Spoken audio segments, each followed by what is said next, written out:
அஸ்ஸலாமு அலைக்கும். இன்றைய ஒரு ஹதீஸ் பார்ப்போம்.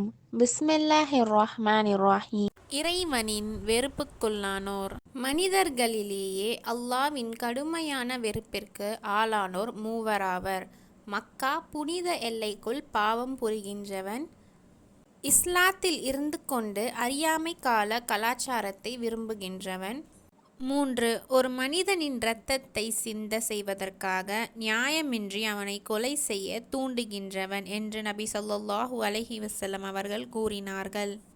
அறிவிப்பவர் இப்னு அப்பாஸ் ரதியல்லாஹு அன்ஹு. நூல் புகாரி 6882. விளக்கம்: ஓரிரை கொள்கையை ஏற்றுக்கொண்டு இஸ்லாத்தில் நுழைந்த பின்னர் இஸ்லாமிய நெறிமுறைகளை பின்பற்றி நடக்க வேண்டும். அறியாமை காலத்து பழக்க வழக்கத்தை விட்டுவிட்டு தூய இஸ்லாத்தை பின்பற்ற வேண்டும். ஆனால் இன்று இஸ்லாத்தில் இருந்து கொண்டே மார்க்கத்திற்கு முரணான காரியங்களையும் மூட நம்பிக்கைகளையும் நடைமுறைப்படுத்தி வருகின்றனர். அறியாமை காலத்து பழக்கமான நல்ல நேரம் கெட்ட நேரம் பார்ப்பது போன்ற காரியத்தை இஸ்லாத்தில் இருந்து கொண்டே நடைமுறைப்படுத்துகின்றனர். இது போன்ற ஜோசியரிடம் சென்று குறிப்பார்ப்பது அறியாமை கால பழக்கமாகும். இதையும் இன்று செயல்படுத்துகின்றனர்.